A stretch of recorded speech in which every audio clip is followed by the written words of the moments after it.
1.3 million Teamsters in the U.S., and almost 1 out of 5 of them are UPS employees. That's right.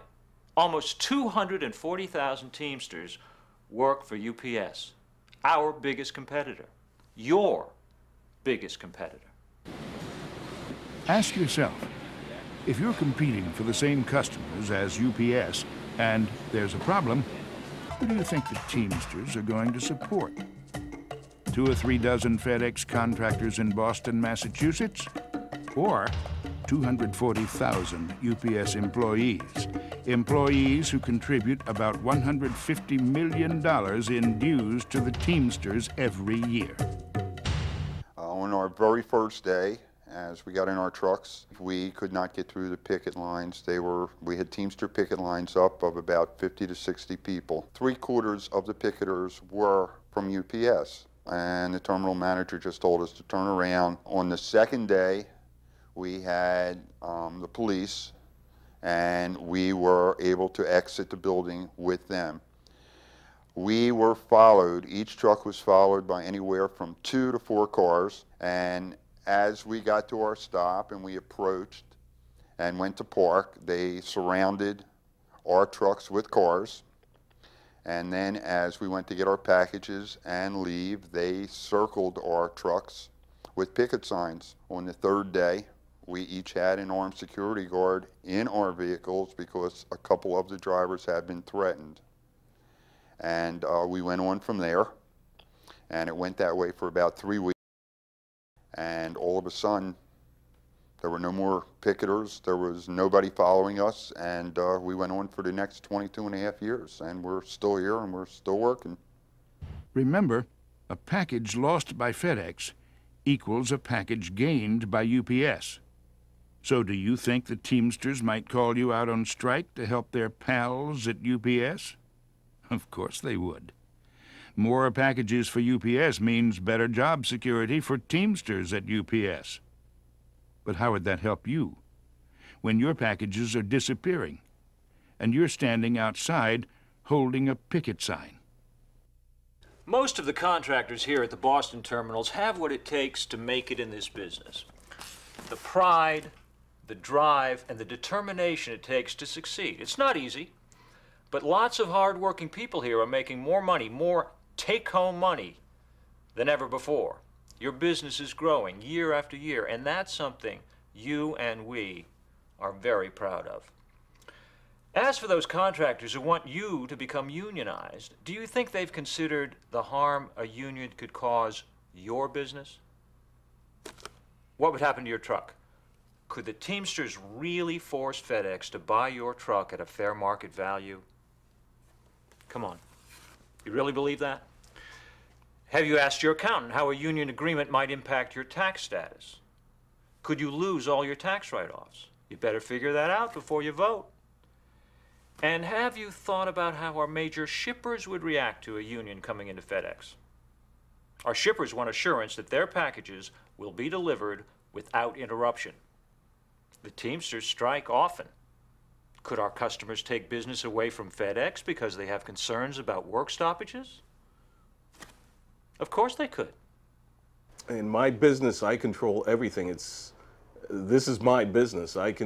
If I want to stop during the day to go to my kids' school to see their play, I can stop. As long as I get my deliveries done and service my customers the way they like, I don't have any problems at all. It's all mine. I love what I'm doing. I come to work with a smile on my face, and I go home with a smile on my face. Customers are very happy with the kind of flexibility that we provide. Because I've had people telling me that, gee, I ordered that the other day. How come they here? The package is here already. I said, well, FedEx is very fast.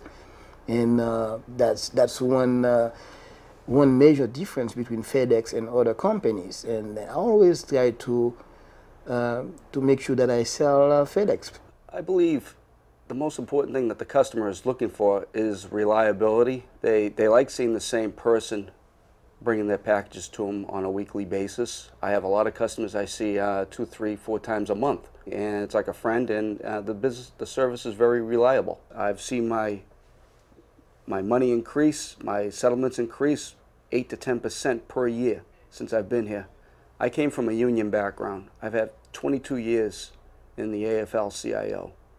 At first I was all gung-ho for it. I was a kid, 18 years old, coming into it, and I fell into it, believing everything the union told me. And I saw ways that the union did hurt the company.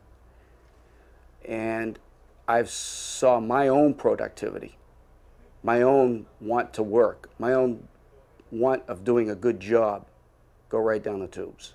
And anybody who's been in this business right now in FedEx knows the harder you work, the more you make.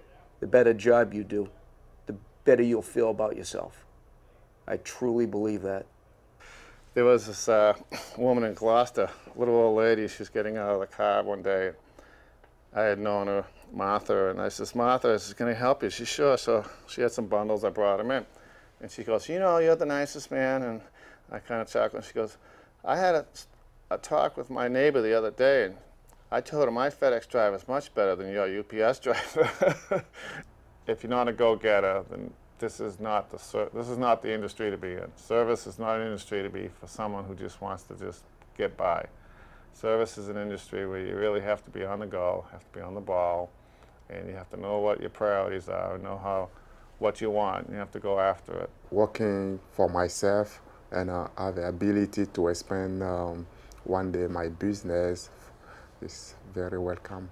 Together we need to team up in order to improve and do better our business. I've been here, I've seen a lot of customers who have taken on us that used to ship with UPS solely because they were afraid that they were going to get stuck again with a strike. Why are the Teamsters supporters wrong? Because what they propose will make it harder, if not impossible, for you to grow your business. What they don't realize is that gambling on the Teamsters might only cause them and you more problems. The Detroit contractors saw what could happen firsthand. Lots of promises, lots of talk, no action. It took the Detroit contractors over 4 years before they could finally vote the union out and regain control of their businesses. And control of their own businesses is why most of the people at the Boston terminals became independent contractors in the first place. Do you want to exchange your independence and unlimited personal opportunities for what amounts to just another job with an organization led by union politicians and those who have their own self-serving agenda? A job where you may lose your tax advantages, your freedom to set your own timetable, and your opportunity to expand your business? If your answer is no, vote no to the Teamsters on Friday, October 20th. The sky's the limit when it comes to growing your businesses. Keep it that way. Don't get tied down. Keep one team. Vote no to the union on Friday, October 20th.